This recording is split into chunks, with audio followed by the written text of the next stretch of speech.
So welcome back to your channel, that is Click and Benefits. Today we are going to discuss with the further topic, that is nitrogenous base, and later in the video we will discuss about protein structures, that is a biomicromolecule. But firstly we are going with the nitrogenous base. As we have already discussed about the some topics which are regarding biomicromolecules like lipids, amino acids, simple sugars like carbohydrates or monosaccharides and disaccharides.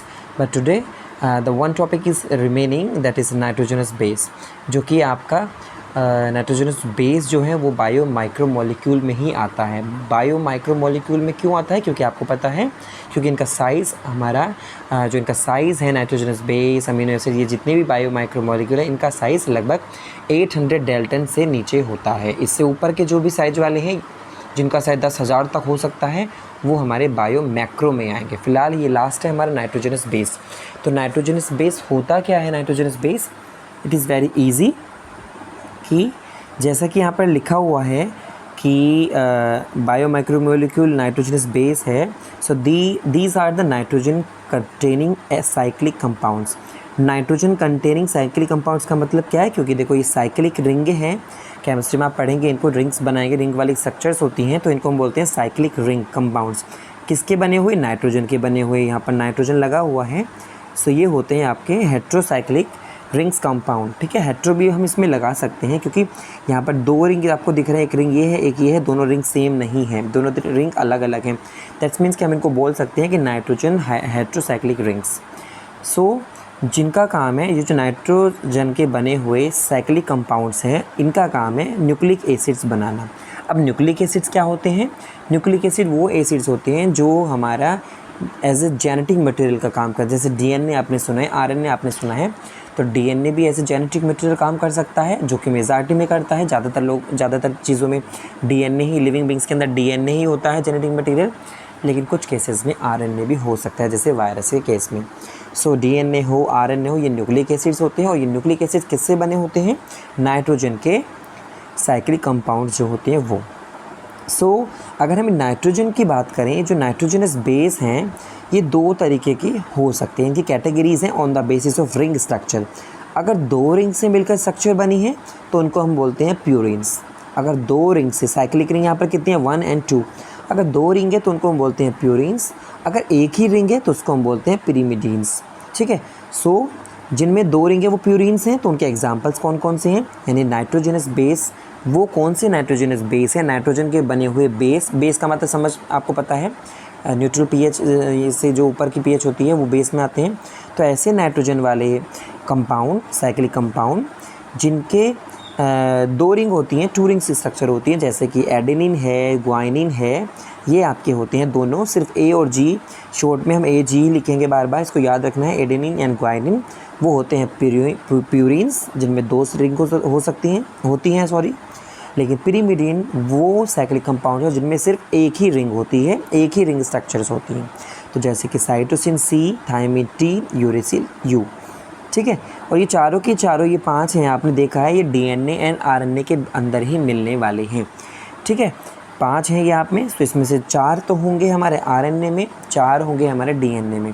अब वो कौन से हैं जो common होते हैं DNA और RNA में? कॉमन मतलब जो दोनों में मिलेंगे। एडेनिन डीएनए में भी मिलेगा, आरएनए में भी मिलेगा। ग्वाइनिन जी यानी कि ये दोनों में मिलेगा, आरएनए डीएनए।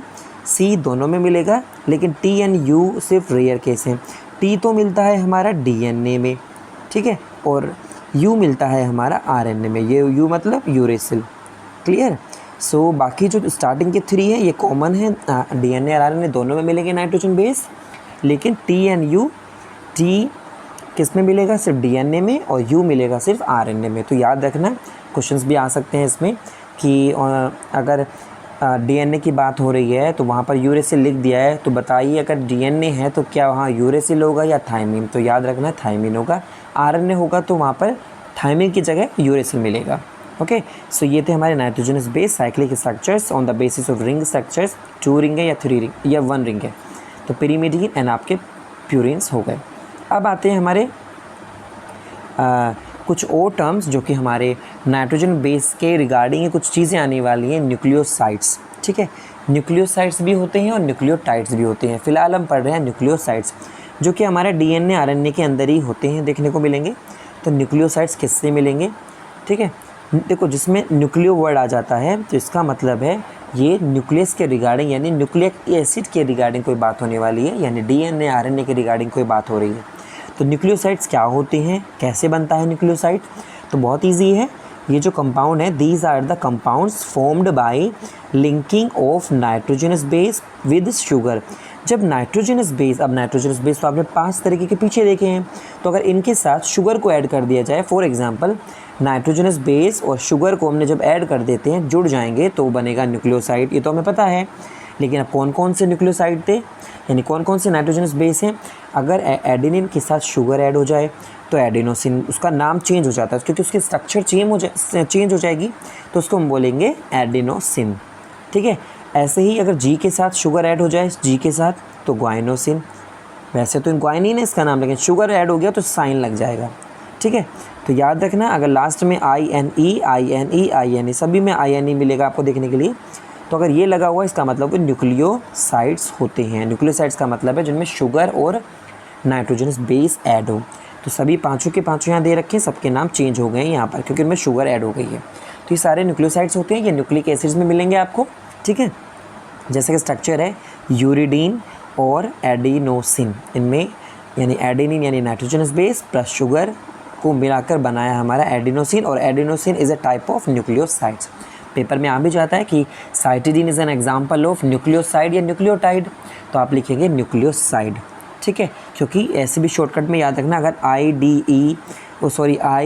INE ते देखो पाँचों में INE है लास्ट में, तो अगर INE है तो वो न्यूक्लियोसाइड होते हैं, क्लियर। लेकिन अगर एसिड लिखा आ जाए तो न्यूक्लियोटाइड हो जाएंगे, आने वाला है आपके आगे। फिर आता है हमारा न्यूक्लियोटाइड्स क्या होते हैं। अब देखो, अगर आपको न्यूक्लियोसाइड समझ में आ गया है तो न्यूक्लियोटाइड और भी ईजी है। It is very easy to understand if you know about nucleoside. अब न्यूक्लियोसाइड में ये चीज़ें देखो सेम है, बस इतना, ये तो बिल्कुल न्यूक्लियोसाइड ही है सेम जो पीछे पड़ा है। अगर हम उसमें फॉस्फेट भी ऐड कर दें, यानी कि न्यूक्लियोसाइड प्लस पी, न्यूक्लियोसाइड जो पीछे पड़ा है प्लस पी कर लें, तो उसका भी स्ट्रक्चर चेंज हो जाएगी।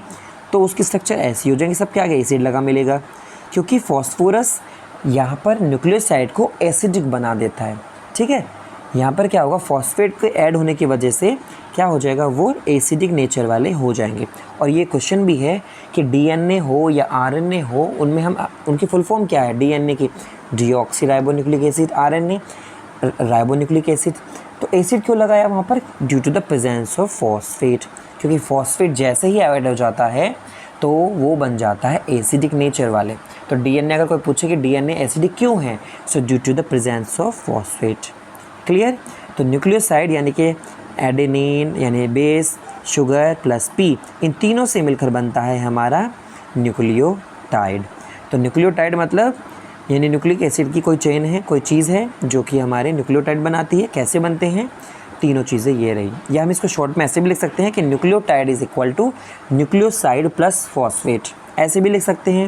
ये न्यूक्लियोसाइड नहीं लिखना है तो आप ये लिख देना, nitrogenous base plus sugar plus phosphate, formula बन गया है। तो इनकी स्ट्रक्चर भी चेंज हो गया। अगर एडेनिन में शुगर और फॉस्फेट ऐड कर दें, सो एडिनाइलिक एसिड, सभी में नाइलिक लगा रखा है यहाँ पर, ठीक है। जैसे एडिनाइलिक YLIC सभी में लगा हुआ है, ये आप सभी को देख लेना, इनके नाम भी चेंज हो जाएंगे। तो अगर ये है तो वो है न्यूक्लियोटाइड्स। तो अगर INE लास्ट में INE है तो न्यूक्लियोसाइड, अगर लास्ट में एसिड है, लिक एसिड तो न्यूक्लियोटाइड। और ये सभी होते हैं DNA और RNA में यानी न्यूक्लिक एसिड्स में। और न्यूक्लिक एसिड्स होते हैं जेनेटिक मटेरियल का काम करने के लिए। फिर आता है हमारा यहाँ पर न्यूक्लियोटाइड ही कुछ स्ट्रक्चर्स दिखा रखी हैं। Nucleotides are heterocyclic compounds, very good. Heterocyclic तो है ही, क्योंकि साइकिल जो कंपाउंड है वो अलग अलग साइकिल है, यानी डिफरेंट साइकिल्स वहाँ पर बनी होती हैं। भाई प्यूरिन की साइकिल अलग है, भाई हमारी पिरिमिडिन की साइकिल अलग है। अगर प्यूरिन को देखें तो वहाँ पर 2 होती हैं रिंग्स स्ट्रक्चर, 2 रिंग स्ट्रक्चर होती हैं, तो वहाँ वो दोनों रिंग स्ट्रक्चर भी अलग हैं। जैसे ये देखो, एडेनिन क्या है, प्यूरिन, ठीक है। लेकिन थायमिन क्या है, एक ही रिंग है, तो वो पिरिमिडिन है। सो हेट्रोसाइक्लिक कंपाउंड तो हैं। अब न्यूक्लियो एसिड क्या है, जैसे DNA और RNA, तो ये न्यूक्लियोटाइड बनाते हैं। अगर मैं आपसे बोलूँ न्यूक्लियोटाइड, इसका मतलब क्या है, आरएनए डीएनए की बात हो रही है। अगर न्यूक्लियोसाइड आरएनए डीएनए की बात हो रही है। क्लियर। सो स्ट्रक्चर भी है, ये डीएनए की स्ट्रक्चर दिखा रखी है। तो डीएनए क्या है, एक पॉली न्यूक्लियोटाइड चेन होती है, क्योंकि वो न्यूक्लियोटाइड से बना है। अब एक न्यूक्लियोटाइड तो नहीं है, अब वो एक न्यूक्लियोटाइड तो नहीं है, इसमें तो काफ़ी सारे न्यूक्लियोटाइड हैं। ये देखो लाइनें बनी हुई हैं, तो काफ़ी सारे न्यूक्लियोटाइड्स हैं, इसलिए हम पॉली वर्ड यूज़ करते हैं, पॉली न्यूक्लियोटाइड। क्लियर। सो पॉली न्यूक्लियोटाइड जब भी हम बात करेंगे पॉली न्यूक्लियोटाइड की, तो घूम फिर के आपको आ जाना है आरएनए और डीएनए की तरह। सो न्यूक्लिक एसिड्स क्या होते हैं, न्यूक्लियोटाइड होते हैं, और ये एक नहीं होते, क्योंकि ये काफ़ी सारी यूनिट जुड़ती जाती हैं और वो पॉली वाली स्ट्रक्चर बना लेती हैं। Poly means many. क्लियर। सो आगे चलते हैं। यानी पॉली न्यूक्लियोटाइड मतलब डीएनए या आरएनए। और न्यूक्लियोटाइड कैसे बना है, 3 चीज़ों से मिलकर, बेस, नाइट्रोजनस बेस यानी शुगर, प्लस क्या होता है वहाँ पर हमारा फॉस्फेट। और याद रखना, हमने पीछे की तरफ अभी देखा था, आपको दिखा देता हूँ मैं। शुगर, शुगर कौन सी वाली है, देखो सभी में शुगर तो लिखा है, लेकिन शुगर, ये जो शुगर है इसका नाम क्या है, शुगर कौन सा है, क्योंकि शुगर भी तो काफ़ी सारी होती हैं। तो ये शुगर होती है राइबोज। कौन सी शुगर है वो, राइबोज। और राइबोज में सिर्फ 5 कार्बन होते हैं। कितने कार्बन, 5 कार्बन। सिंपलेस्ट शुगर है, मोनोसैकेराइड है ये, क्योंकि मैंने आपको बता रखा है monosaccharide, disaccharides, polysaccharides. Mono and disaccharides ये माइक्रोमोलिक्यूल होते हैं। सो इसलिए राइबोज शुगर, इसमें जो डीएनए और आरएनए में कौन सी शुगर मिलेगी, राइबोज शुगर, जिसमें सिर्फ 5 ही कार्बन होते हैं। So it is done. आगे चलते हैं, ये भी हमारा हो गया। अब आते हैं हमारे bio macromolecules. Bio macro as a name suggest, macro word यहाँ पर आ रहा है। सो मैक्रो का मतलब होता है लार्ज, यानी ऐसे लिविंग के मॉलिक्यूल्स, लिविंग बॉडी के मॉलिक्यूल्स जिनका साइज़ बड़ा होता है। कितना बड़ा होता है, सो लगभग 1000 या 800 से ऊपर का डेल्टन से बड़ा साइज़। ठीक है, इससे बड़ा साइज अगर मिलेगा देखने के लिए तो वो हैं हमारे मैक्रो मॉलिक्यूल्स, जैसे कि प्रोटीन है, जैसे कि पॉलीसैकेराइड हैं, जैसे कि न्यूक्लिक एसिड्स हैं। न्यूक्लिक एसिड का मतलब डीएनए और आरएनए। देखो न्यूक्लियोटाइड सिर्फ एक यूनिट की बात हो रही है, जब भी हम न्यूक्लियोटाइड बोलेंगे तो एक की बात हो रही है। जब वो एक है तो उसका साइज छोटा होता है, इसलिए वो माइक्रो में काउंट होता था। लेकिन जब न्यूक्लियोटाइड्स जुड़ते जाते हैं दैट मीन्स कि न्यूक्लियोटाइड इज ए मोनोमर। लेकिन जब ये मोनोमर जुड़ेंगे तो बन जाएगा polymer, that means polynucleotide. Size उनका बड़ा हो जाएगा। जब साइज़ बड़ा हो जाएगा तो वो साइज़ बड़ा होने की वजह से वो हमारा एसिड इनसॉल्युबल पूल में देखने को मिलेगा, यानी जो ऊपर रह जाता था छानने के बाद। तो जो छोटे साइज़ के हैं वो नीचे आ जाते हैं, एसिड सॉल्युबल पूल। जो छन नहीं पाते, साइज़ बड़ा होने की वजह से ऊपर रह जाते हैं, वो मैक्रोमोलिक्यूल होते हैं, एसिड इनसॉल्युबल पूल। सो जिनका साइज़ 1000 से ऊपर डेल्टन का ऊपर का होता है वो हमारे मैक्रोमोलिक्यूल हैं। और लगभग ये 10,000 तक या इससे ऊपर का साइज़ भी इनका, डेल्टन का साइज़ इनसे ऊपर का भी हो सकता है। 1000 से लेके 10,000 से भी ऊपर इनका साइज़ हो सकता है। क्लियर। सो अब एग्जाम्पल की बात करते हैं कि बायो मैक्रोमोलिक्यूल में क्या क्या चीज़ें हम पढ़ने वाले हैं। प्रोटीन हमारा आएगा, पॉलीसैकेराइड्स आएंगे। पॉलीसैकेराइड्स का मतलब ऐसे शुगर मॉलिक्यूल जिसमें काफ़ी सारे शुगर जुड़ते जाते हैं, एक बड़ी चेन बना लेते हैं, जिसलिए पॉली उनका नाम आ जाता है। एंड न्यूक्लिक एसिड्स यानी कि जैसे कि पॉली न्यूक्लियोटाइड यानी डीएनए और आरएनए, क्योंकि वो बड़े हो जाते हैं, साइज बड़ा हो जाता है, इसलिए वो न्यूक्लिक एसिड है। ओके। सो जैसे कि यहाँ पर लिखा भी है कि बायोमैक्रोमोलिक्यूल्स क्या होते हैं, जिनका मोलिकुलर वेट कितना हो, ग्रेटर देन 1000, 1000 से ज़्यादा। कौन कौन है, तीनों लिखे हुए हैं। स्ट्रक्चर्स भी दिखा रखी है, जैसे डीएनए या न्यूक्लिक एसिड है। यहाँ पर ये हमारे पॉलीसैकेराइड्स की स्ट्रक्चर दिखा रखी है, यहाँ पर हमारे प्रोटीन की स्ट्रक्चर दिखा रखी है।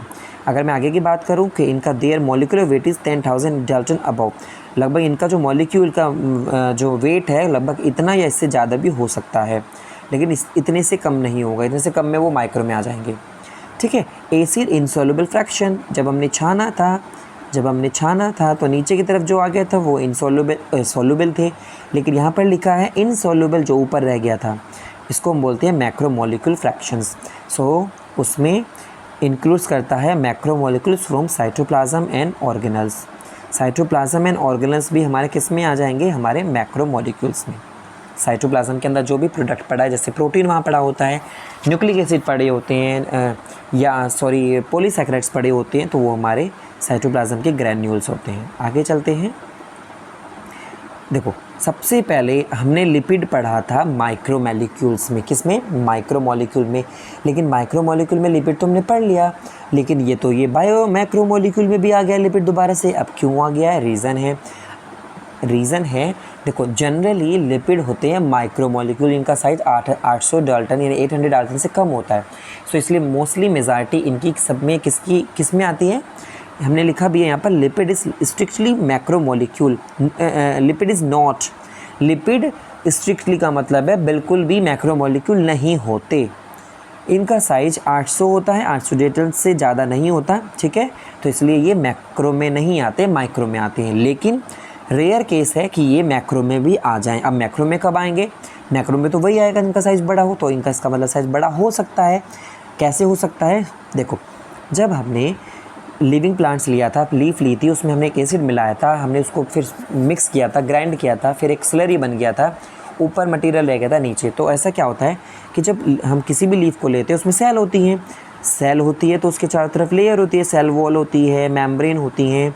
और हमें पता है हमेशा सेल की जो मेम्ब्रेन होती हैं, ये बनी होती हैं लिपिड की, फॉस्फोलिपिड्स की, ठीक है। अब जब हमने एसिड मिलाया, एसिड की वजह से ये सेल मेम्ब्रेन टूट जाएंगी, छोटे छोटे पीस बन जाएंगे, छोटे छोटे पीस। अब ये छोटे छोटे पीस जब बनेंगे मेम्ब्रेन के, देखो यहाँ पे बाय लेयर लिखा रखी है ना, तो ये मेम्ब्रेन जब टूट जाएगी, सो मेम्ब्रेन के छोटे छोटे पीस बनेंगे। ये पीस एक साथ इकट्ठे हो जाएंगे और एक वेसाइकल यानी गोल स्ट्रक्चर बना लेंगे, जो बड़ी लार्ज स्ट्रक्चर बन जाएगी, जो कि सिर्फ लिपिड्स की बनी हुई होगी। मेम्ब्रेन में तो और पार्ट भी हैं, लेकिन हम बात कर रहे हैं लिपिड्स की ओनली, क्योंकि लिपिड्स टूट जाएंगे, मेम्ब्रेन से टूटेंगे तो वो एक साथ जुड़ जाएंगे और एक बड़ी स्ट्रक्चर बना लेंगे, जिसको हम बोलते हैं वेसाइकल। और इस वेसाइकल की बड़ी स्ट्रक्चर होने की वजह से इसका साइज़ बड़ा हो जाता है, 800 डाल्टन से बड़ा हो जाता है, तो वो छन नहीं पाता। वो पेपर से या जो कपड़ा लिया था हमने उसमें छनेगा नहीं, क्योंकि उसका साइज़ बड़ा हो गया है। तो यहाँ पर यही लिखा है कि because many lipids arrange into structure like cell membrane when tissue is grinded, tissue को जब हमने तोड़ा, ठीक है, ग्राइंड किया एसिड डालने के बाद, तो वो हो जाती हैं ब्रोकन, टूट जाएगी मेम्ब्रेन टूटेगी तो लिपिड्स एक साथ इकट्ठे हो जाते हैं। टूटने के बाद इंसोल्युबल वेसाइकल्स बन जाएंगी, क्योंकि लिपिड तो वैसे भी मिक्स नहीं होते एसिड के अंदर या वाटर के अंदर, so they can not be filtered along acid soluble pool, इसलिए वो फिल्टर नहीं हो पाएंगे क्योंकि उनका साइज़ बड़ा हो जाता है। क्लियर है? सो इसलिए कभी कभी लिपिड में हमारे मैक्रो में काउंट हो जाते हैं, लेकिन हमेशा ज़्यादातर कैटेगरी इनकी लिपिड की सॉल्युबल फ्रैक्शन में ही दिखती है। इसका मतलब ये माइक्रो में ही काउंट होते हैं, लेकिन कभी कभी ये मैक्रो भी हो सकते हैं। मैक्रो कब हो सकते हैं? आपको पता चल गया है, जब मेम्ब्रेन टूट जाती है, वेसाइकल बन जाती है। क्लियर है? सो अगर मैं आपको बात बताऊं कि एक हम अगर सेल देखें किसी भी लिविंग की, नॉर्मली हम ह्यूमन बीइंग की ही बात करते हैं, सो अगर हम उनकी सेल देखें तो उसमें क्या क्या चीज़ें कितनी परसेंटेज में मिलने वाली है, तो वाटर लगभग एक सेल के अंदर जो वाटर की बात करें तो इतने % तक हो सकता है, प्रोटीन की बात करें तो इतने % मिलेगा, कार्बोहाइड्रेट इतना, न्यूक्लिक एसिड एंड आयन सबसे कम है यहाँ पर, सबसे ज़्यादा वाटर हमें देखने को मिलता है सेल के अंदर। क्लियर है? सो ये कंपोजिशन थी सेल के अंदर कितने % में ये चीज़ें मिल जाएंगी। सो हमने प्रोटीन, कार्बोहाइड्रेट, न्यूक्लिक एसिड्स को यहाँ पर देखा है, जो कि हमारे मैक्रोमोलिक्यूल है, तो कितने % में मिलते हैं आपको पता चल गया है। प्रोटीन यहाँ पर फिलहाल इन तीनों में प्रोटीन सबसे ज़्यादा है। अब बात आती है प्रोटीन्स की। सो प्रोटीन्स क्या हैं? अब मैं आपको प्रोटीन्स बता देता हूँ कि प्रोटीन्स क्या हैं। प्रोटीन्स देखो, आपको पता है, हमेशा याद रखना, प्रोटीन्स बनते हैं अमीनो एसिड से। अमीनो एसिड्स की चेन होती है, चेन बनती जाती है, और इस चेन की वजह से प्रोटीन की स्ट्रक्चर बन जाती है। देखो, अगर ये अमीनो एसिड अकेला है, ये दूसरा है, ये तीसरा है, एंड सो ऑन, A11 तक हमने दिखा रखा है, कितने भी हो सकते हैं, 50, 100, 1000, कितने भी एक साथ जुड़ सकते हैं, लेकिन कम से कम 2 तो होने चाहिए एक साथ, एक चेन बनाने के लिए 2 तो होने ही चाहिए। अकेला अमीनो एसिड प्रोटीन नहीं बना पाएगा। प्रोटीन तो तभी बनेगा जब सारे अमीनो एसिड्स जुड़ते जाएंगे। अमीनो एसिड तो हमने पढ़ लिया था माइक्रो में। सो अमीनो एसिड जब जुड़ते जाएंगे एक चेन बनाएंगे, उस चेन को हम बोलते हैं प्रोटीन। सो अमीनो एसिड्स का मतलब यानी प्रोटीन का मतलब है ये एक बिल्डिंग ब्लॉक। जो प्रोटीन का बिल्डिंग ब्लॉक कौन हुआ? Amino acids. प्रोटीन की एक बिल्डिंग कैसे बनेगी? जब अमीनो एसिड्स होंगे। So amino acids are the building block of protein.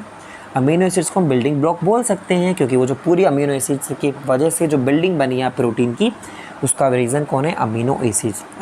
यहाँ पर अमीनो एसिड्स हमारे लिए मोनोमर है, और ये मोनोमर जुड़ते जाएंगे पॉलीमर बना लेंगे। क्लियर है? सो प्रोटीन्स क्या हैं? Proteins are heteropolymer of amino acids. अब हेट्रोपॉलीमर का मतलब क्या है? चलो पॉलीमर तो समझ में आ रहा है, पॉलीमर का मतलब है जब पोली यानी काफ़ी सारे अमीनो एसिड जुड़ जाएंगे तो दैट इज़ पोली। मोनोमर मतलब एक, पॉली मतलब एक से ज़्यादा अमीनो एसिड्स।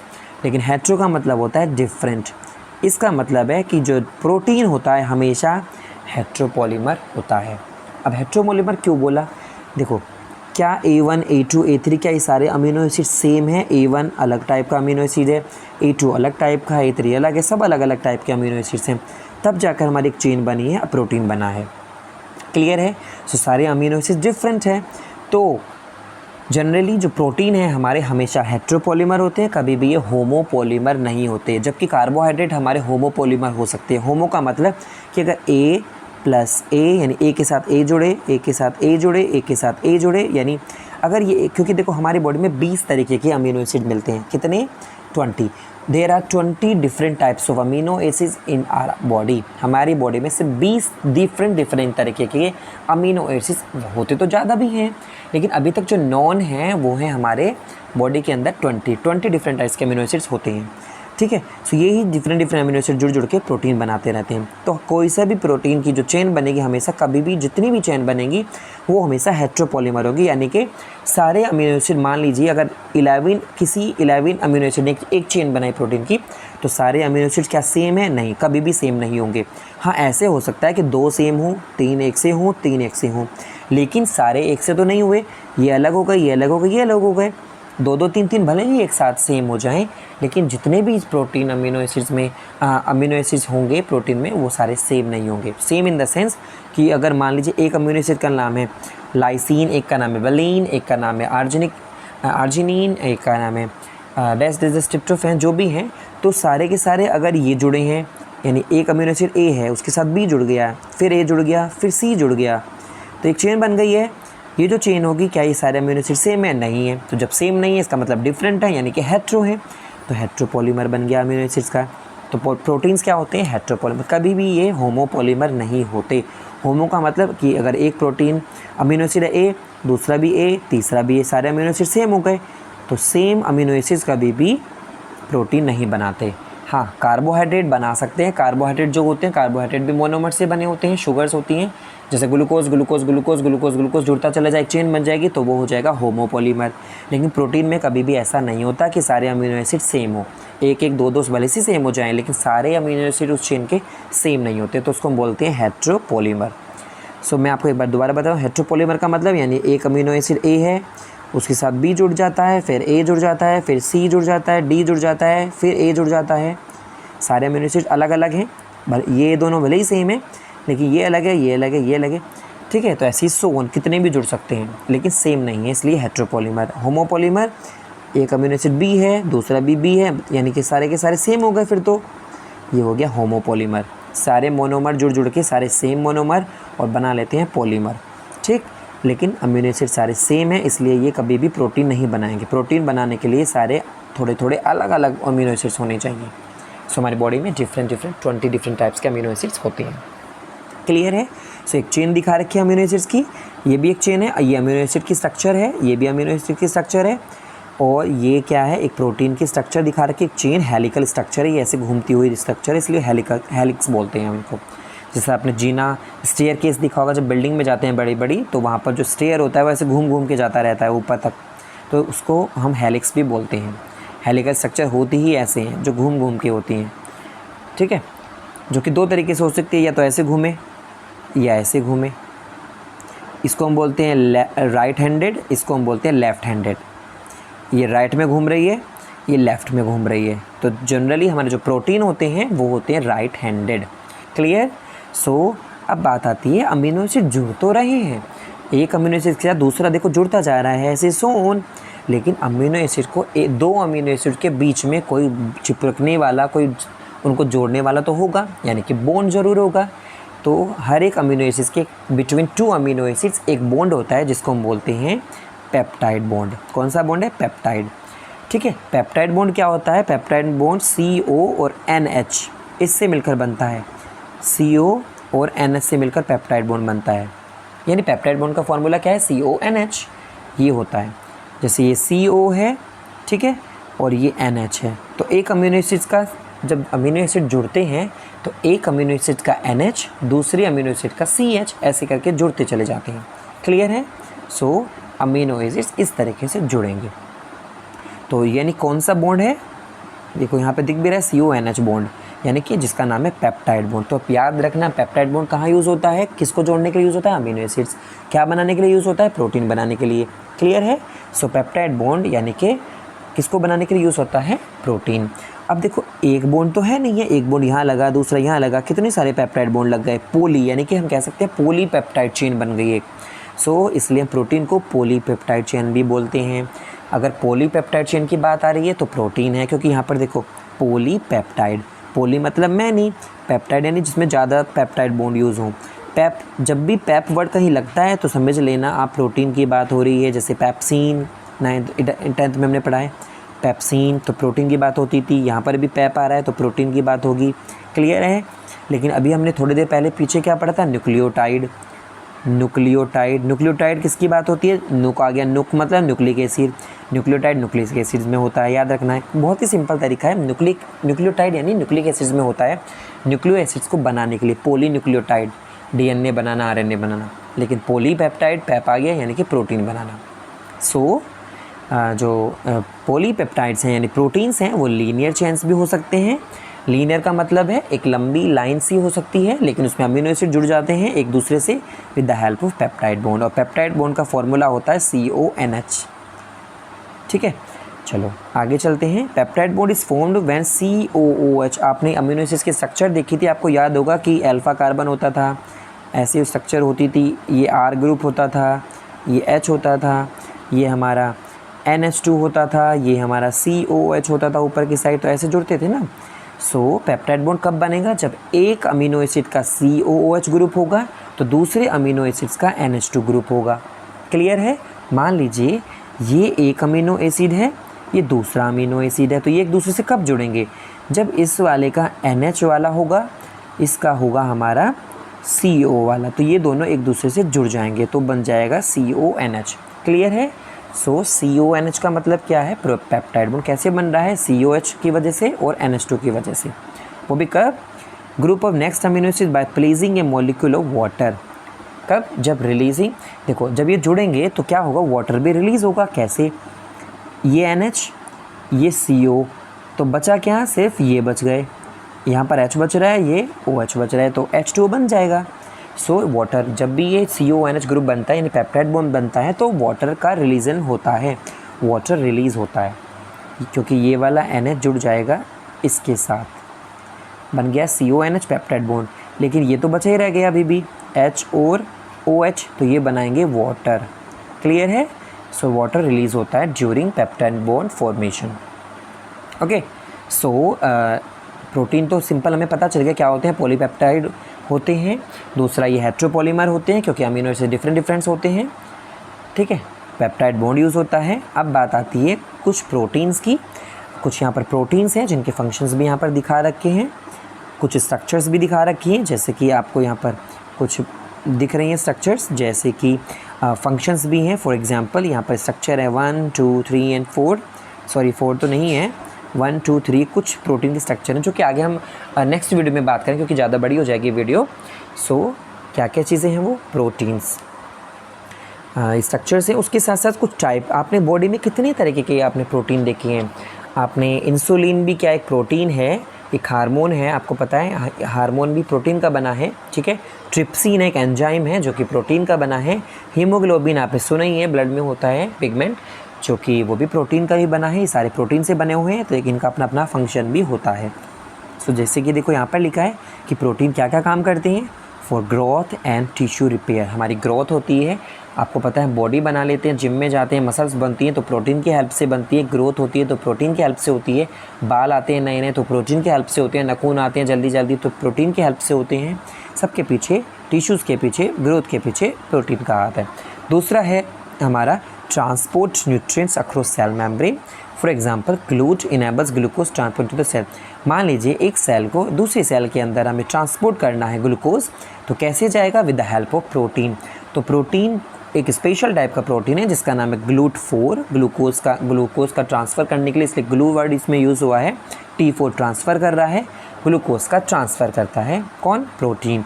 तो एक सेल से दूसरे सेल में अगर हमें ग्लूकोज ले जाना है, ठीक है, सेल मेम्ब्रेन से पार करते हुए जाएगा वो, तो with the help of protein यानी GLUT4।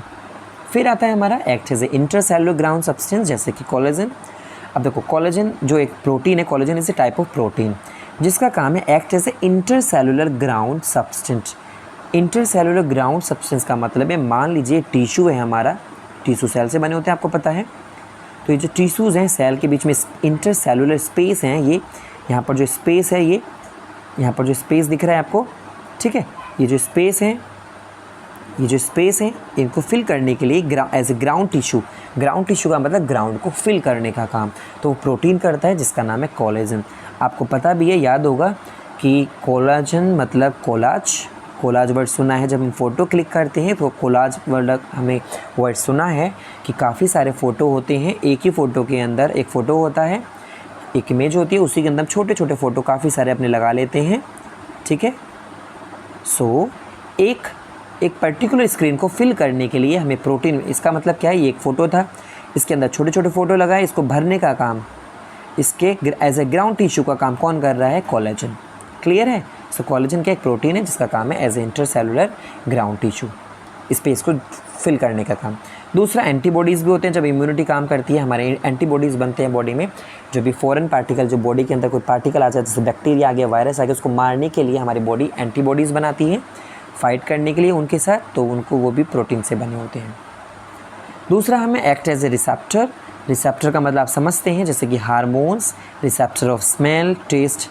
भैया देखो हम क्या करते हैं, हम किसी भी चीज़ को सूंघ कितनी जल्दी लेते हैं, स्मेल कर लेते हैं, हम टेस्ट कर लेते हैं हमारी टंग, तो ये क्या है, ये सारे ज़रूर इनके पास कोई रिसेप्टर तो हैं जैसे जो हमें बताते हैं कि ये चीज़ स्मेल्स कैसी आ रही है, टेस्ट कैसा है, तो इसके पीछे भी प्रोटीन ही होता है। दूसरा हमारे पिगमेंट्स हैं, हमारे एंजाइम हैं। देखो जनरली जो प्रोटीन होते हैं वो हमेशा एंजाइम भी बनाते हैं। प्रोटीन्स क्या करते हैं, ये नहीं है कि सारे प्रोटीन एंजाइम्स बनाएंगे, प्रोटीन्स एंजाइम भी बनाते हैं। सारे प्रोटीन एंजाइम नहीं बनाते, लेकिन कुछ प्रोटीन एंजाइम जरूर बनाते हैं। जैसे ट्रिप्सिन है, एक एंजाइम है, ट्रिप्सिन किससे बनाए? प्रोटीन से बनाए। क्लियर है? सो एंजाइम क्या है, किससे बनते हैं? प्रोटीन से। बट ऑल एंजाइम, देखो हम ये बोल सकते हैं all enzymes are protein, but all proteins are not enzyme. जितने भी प्रोटीन है ज़रूरी नहीं है कि वो एंजाइम होंगे, लेकिन जितने भी एंजाइम है वो ज़रूरी है, बिल्कुल 100% है कि हर एंजाइम प्रोटीन होता है। ट्रिप्सिन है, ट्रिप्सिन आपने सुना है क्या है, एक प्रोटीन से बना हुआ एंजाइम है। इरैप्सिन है, वो भी एक एंजाइम है। प्रोटीएजेस, वो भी एक एंजाइम है, प्रोटीन का बना हुआ। ये सारे क्या एंजाइम, और एंजाइम का काम होता है किसी भी एक्टिविटी को, केमिकल रिएक्शन को इनहेंस कराना, तेज़ी से कराना, जल्दी से कराना, एज ए कैटालिस्ट का काम करना, कैटालिटिक रिएक्शन, तेज़ी से करने आने वाली रिएक्शंस। क्लियर है? सो देखो कुछ एग्जांपल्स भी हैं, जैसे सबसे ज़्यादा एनिमल के अंदर मिलने वाला प्रोटीन कौन सा है? कोलेजन। मैंने अभी बताया इंटरसेलुलर ग्राउंड टिश्यू है, स्पेसेस को फिल करने का काम है, तो वो हो गया कोलेजन, जो कि है एनिमल्स के अंदर सबसे ज़्यादा मिलने वाला। लेकिन अगर हम पूरा ओवरऑल बात करें, सबसे ज़्यादा बायोस्फीयर का मतलब ये जो प्लेनेट है, जो अर्थ है, ये एज ए बायोस्फीयर का काम करती है, क्योंकि लिविंग बींग्स इस पर मिलेंगी, प्लांट भी एनिमल भी। तो सबसे ज़्यादा अगर हम एनिमल की बात करें तो सबसे ज़्यादा मिलेगा कोलेजन। लेकिन अगर एज ए बायोस्फीयर यानी लिविंग चीज़ों का सारा टोटल अगर हम काउंट कर लें, सबसे ज़्यादा जो प्रोटीन है, जैसे प्लांट्स में सबसे ज़्यादा जो देखने को मिलता है रुबिस्को। कौन सा है? रुबिस्को। इसे प्रोटीन या एंजाइम भी बोलते हैं हम इसको, जो कि प्रोटीन से बना है। तो सबसे ज़्यादा मिलने वाला अबंडेंट प्रोटीन कौन है? सबसे ज़्यादा जो बायोस्फीयर में मिलेगा, रुबिस्को। उसकी फुल फॉर्म है राइबोलोज biphosphate carboxylase oxygenase. C4 carboxylase, O4 oxygenase, ये एंजाइम है सबसे ज़्यादा मिलने वाला। लेकिन एनिमल में सबसे ज़्यादा मिलेगा कोलेजन। क्लियर है? सो अब आते हैं स्ट्रक्चरल लेवल। सो कौन कौन से स्ट्रक्चर आपको देखने को मिलेंगी, मैं इसको थोड़ा जल्दी से बता देता हूँ आपको। स्ट्रक्चर लेवल्स ऑफ प्रोटीन, कौन कौन सी स्ट्रक्चर्स होती हैं प्रोटीन की? तो 4 तरीके की स्ट्रक्चर होती हैं प्रोटीन की। एक प्राइमरी है, secondary, tertiary and quaternary. Primary मतलब जो सबसे पहले बनती है स्ट्रक्चर वो, फिर उसके बाद, फिर उसके बाद, फिर उसके बाद। ठीक है? सो मैं आपको जल्दी से बता देता हूँ कि ये भी मैं सोच रहा था अगली वीडियो में करेंगे, लेकिन कोई बात नहीं, हम इसी वीडियो में कर लेते हैं इसका। देखो बायोमोलिक्यूल्स, प्रोटीन्स प्राइमरी स्ट्रक्चर, सबसे पहले स्ट्रक्चर। तो प्राइमरी स्ट्रक्चर का मतलब है एक ऐसी स्ट्रक्चर, क्योंकि देखो प्रोटीन आपको पता है चेन बनती रहती है अमीनो एसिड से, एक ही प्रोटीन थोड़ी ना बन रहा है, कितने सारे प्रोटीन बन रहे हैं, बनते ही रहते हैं। सेल का काम ये प्रोटीन बनाना। अब नए नए सेल बनेंगी, नए नए प्रोटीन बनेंगे, तो हर एक प्रोटीन एक सा तो नहीं होगा ना, कोई छोटी चेन भी बन सकती है, कुछ बड़ी चेन बनेंगी, छोटी बड़ी बनती रहती हैं। तो जो छोटी चेन रह जाए, तो अगर वो ऐसी हो, आपको मैं दिखा देता हूँ,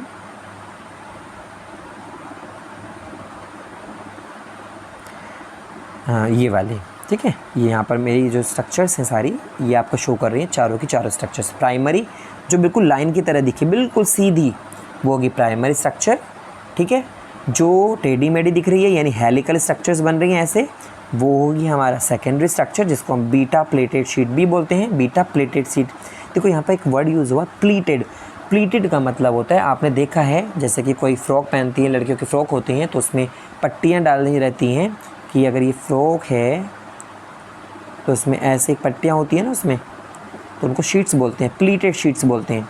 स्कर्ट होती है, स्कर्ट को आपने देखा है, स्कर्ट होती हैं, गर्ल्स को ज़्यादा अच्छे से पता है स्कर्ट कैसी होती है, तो उनमें ऐसे शीट्स ऐसे वो बनी होते हैं जिसको घूम बोलते हैं। आपने सुना होगा घूम, है ना, फोल्ड हो जाती है ना, फोल्डेड कर जाते हैं, फोल्डेड की वजह से वो शीट्स बन जाती हैं, यानी कि हेलिक्स बन जाते हैं। तो इसको हम बीटा प्लीटेड, प्लीटेड का मतलब होता है यही चूड़ीदार ऐसे करके। सो ये तो होगी सेकेंडरी स्ट्रक्चर, जो कि ये भी दिखाई है इन्होंने, ठीक है। तीसरी आती है टर्सरी स्ट्रक्चर। टर्सरी स्ट्रक्चर का मतलब है जब ये बहुत लंबी बन जाए, ये बहुत लंबी चेन बन जाए, बहुत लंबा प्रोटीन बन जाए, हेलिकल स्ट्रक्चर बन जाए, तो ये हो जाएंगे टेढ़ी मेढ़ी और एक साथ इकट्ठी हो जाती हैं उल्टी सीधी, और एक वुलन स्ट्रक्चर बना लेते हैं। वुलन का मतलब होता है ऊन लाइक स्ट्रक्चर, ऊन का गुल्ला होता है ना, आपने सुना है, देखा भी है, तो इस तरीके की स्ट्रक्चर बना लेती हैं, वो होती है टर्सरी स्ट्रक्चर। और टर्सरी स्ट्रक्चर ही सबसे ज़्यादा फ़ायदेमंद होती है हमारी बॉडी के लिए, बायोलॉजिकल एक्टिविटीज़ के लिए।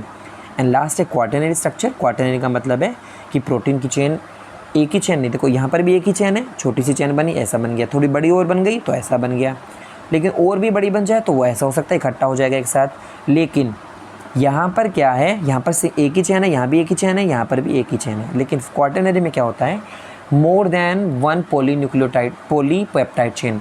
मान लीजिए एक चेन बनी, फिर एक कोई दूसरी बनी, फिर कोई तीसरी बनी, और एक साथ जुड़ जाए, 3-4 यानी 3-4 तरीके की चेन, प्रोटीन की अलग अलग 3-4 प्रोटीन की चेन एक साथ जुड़ जाएं तो वो ऐसी स्ट्रक्चर बना लेती हैं, ठीक है। तो इसमें से मान लीजिए 4 यहाँ पर हमारे प्रोटीन की नई प्रोटीन चेन जुड़ गई, तो 2 सेम होती हैं और 2 अलग सेम होती हैं, यानी 4 बनी है। फॉर एग्जांपल जैसे हमारा होता है हीमोग्लोबिन की स्ट्रक्चर। हीमोग्लोबिन 4 सब यूनिट से मिलकर बना होता है, 4 सब यूनिट, प्रोटीन की 4 सब यूनिट, प्रोटीन की 4 यूनिट से मिलकर बना होता है। तो चारों में से 2 तो होती हैं सेम, 2 होती हैं सेम, तो एक को हम बोलते हैं अल्फ़ा वाली सेल 2 एक सी हैं, एक को मान लेते हैं बीटा वाली सेल 2 एक सी होती हैं। क्लियर है, जैसे हीमोग्लोबिन लगा होता है, तो अगर मैं यहाँ लगा दूँ हीमोग्लोबिन चारों जगह, तो हमारा जो हीमोग्लोबिन है वो इस तरीके से होता है, क्योंकि प्रोटीन से बना है। क्वाटरनरी स्ट्रक्चर्स होती हैं। तो फ़िलहाल पीछे वैसे इतना बड़ा नहीं था, सिर्फ यही था जो मैंने आपको बताया मेन कि देखो हीमोग्लोबिन है, क्वाटरनरी स्ट्रक्चर है, तो ये आ गया यहाँ पर 4 सब यूनिट से बना है प्रोटीन की, 2 अल्फ़ा सब यूनिट, जो 2 एक सी हैं, यानी ये जो बीटा हैं ये दोनों एक सी हैं, ये अल्फ़ा ये दोनों एक सी हैं, और ये हीम यहाँ पर लगा हुआ है। हीम यानी आयरन कंटेनिंग, आयरन जिसमें है, ठीक है, जिसका काम होता है हमारा ऑक्सीजन का ट्रांसपोर्ट करना। सो टर्शरी, क्वाटरनरी, ठीक है, ऐसे स्ट्रक्चर्स बन जाती हैं। जो टर्शरी स्ट्रक्चर होती है, टर्शरी का मतलब है 3D स्ट्रक्चर, टर्शरी मतलब होता है 3D स्ट्रक्चर, ठीक है। तो tertiary structure is necessary for biological activities, मैंने बता दिया, जैसे मायोग्लोबिन है, जैसे एंजाइम्स होते हैं। एंजाइम कितना काम करके देते हैं हमारी बॉडी में, केमिकल रिएक्शंस को कराने का काम होता है। So helical peptide chains further folded like a hollow woollen ball, ऊन के गोले जैसे स्ट्रक्चर, क्योंकि बहुत लंबी चेन बन जाती है। तो प्राइमरी स्ट्रक्चर में भी एक ही प्रोटीन की चेन है, सेकेंडरी में भी सिर्फ एक ही प्रोटीन की चेन है, लंबी हो जाती है। देखो प्राइमरी में थोड़ी छोटी चेन होती है, सेकेंडरी में थोड़ी और बड़ी चेन हो जाती है, लेकिन प्रोटीन की चेन एक ही होती है। टर्शरी में भी एक ही चेन होती है, लेकिन थोड़ी और भी बड़ी हो जाती है, वो इतनी बड़ी हो जाती है कि गोला बन जाता है ऊन का। और लेकिन क्वाटरनरी में more than polypeptide chain, more than एक से ज़्यादा चेन बन जाती हैं, यानी 4-5 चेन बन गई, 10 चेन बन गई, वो एक साथ इकट्ठी हो जाती हैं और एक नई स्ट्रक्चर फॉर्म कर लेती हैं, जो कि क्वाटरनरी स्ट्रक्चर कहलाती है। क्लियर है, और क्वाटरनरी स्ट्रक्चर भी हेल्पफुल होती है, लेकिन टर्शरी सबसे ज़्यादा। तो ये सारी कुछ स्ट्रक्चर्स हैं आपकी, जो कि बहुत ईजी था स्ट्रक्चरल ऑर्गेनाइजेशन। देखो हमारे बाल होते हैं, बाल जो बनते हैं वो हमारा केराटिन से बने होते हैं। केराटिन हमारा एक प्रोटीन है, ठीक है, हेलिकल स्ट्रक्चर उसकी होती है। और प्रोटीन याद रखना राइट हैंडेड होता है, हमेशा प्रोटीन ऐसा होता है, हमेशा प्रोटीन ऐसे होता है, ना कि ऐसा। ये है राइट हैंडेड, ये है लेफ़्ट हैंडेड, ये राइट हैंडेड, ये लेफ़्ट हैंडेड। तो हमेशा प्रोटीन कैसा होता है? Right handed protein. क्लियर है? सो देखो यहाँ पे लिखा भी है राइट हैंडेड हेलिक्स बने होते हैं। सेकेंडरी स्ट्रक्चर में दिखते हैं आपको ये, क्योंकि प्राइमरी में नहीं दिखेंगे। प्राइमरी तो बिल्कुल लीनियर होती है। लीनियर का मतलब बिल्कुल एक लाइन की तरह, जैसे रोड होती है ना ऐसे, तो इसमें जुड़ते चले जाते हैं। तो मान लीजिए ये लीनियर स्ट्रक्चर है, ये देखो ये बनी हुई है लीनियर स्ट्रक्चर है एक, तो इसमें 2 टर्मिनल होंगे। एक तो होगा N, अगर सबसे पहला अमीनो ग्रुप होगा, सबसे पहला अमीनो एसिड जो होगा तो उसका एक एंड तो फ्री रह जाएगा, तो वो N टर्मिनल। लेकिन जो उसका सबसे ऐसे जुड़ते जाएंगे, लाइन बना लेंगे, लेकिन जो सबसे लास्ट का जो हमारा अमीनो एसिड होगा उसका जो लास्ट एंड होगा वो होगा हमारा C टर्मिनल। तो एक अमीनो एसिड का जो फर्स्ट वाला अमीनो एसिड, मान लीजिए ये हमारा बन गई प्राइमरी अमीनो एसिड। काफ़ी सारे अमीनो एसिड जुड़ गए हैं with the help of bond, peptide bond. तो ये सबसे पहला होगा first, this is called first amino acid. और अगर ये चेन खत्म हो रही है यहाँ पर तो दिस इज़ हो जाएगा last, this is last amino acid. तो जो फर्स्ट अमीनो एसिड है उसका जो इधर का एंड है वो खाली पड़ा है, उस पर कुछ भी नहीं लगा हुआ है, क्योंकि एक एंड जरूर फ्री होगा। तो ये हो जाएगा NH वाला एंड, अमीनो वाला एंड, यानी N टर्मिनल, N ठीक है ना, N टर्मिनस या टर्मिनल। लेकिन इधर वाला जो लास्ट अमीनो एसिड है इसका कौन सा एंड फ्री रह जाएगा? COH वाला, कार्बोक्सिलिक वाला, यानी इसको हम बोलेंगे C टर्मिनल। और C टर्मिनल और N टर्मिनल का मतलब क्या है? N मतलब NH2 की वजह से जो एंड है, और C टर्मिनल का मतलब है COH, कार्बोक्सिलिक ग्रुप की वजह से जो एंड फ्री रह जाता है।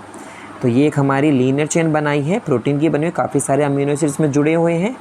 एक अमीनो एसिड ये भी है, एक ये भी है, एक ये भी है, एक ये भी, 4 अमीनो एसिड से चेन बनी है। तो इस वाले जो सबसे पहला अमीनो एसिड तो ये है, तो इसका ये वाला एंड फ्री है, ये वाला एंड फ्री है NH वाला, इसलिए ये N आ गया यहाँ पर, N टर्मिनल। लेकिन ये जुड़ते जाएंगे, पेप्टाइड बॉन्ड बनता जाएगा, पेप्टाइड बॉन्ड बनता जाएगा। लेकिन जो लास्ट वाला अमीनो एसिड है ये वाला, इसका एंड कौन सा फ्री रह जाएगा? ये वाला, तो इसको हम बोलेंगे C टर्मिनल। तो आई होप आपको वीडियो के माध्यम से समझ में आ गया है कि प्रोटीन की स्ट्रक्चर भी, बायोमोलिक्यूल्स हमारे मैक्रो चल रहे हैं। नेक्स्ट वीडियो में फर्दर टॉपिक की बात करें, क्योंकि ये वीडियो काफ़ी बड़ी हो गई है। So thank you so much. Video को आप शेयर कर सकते हैं।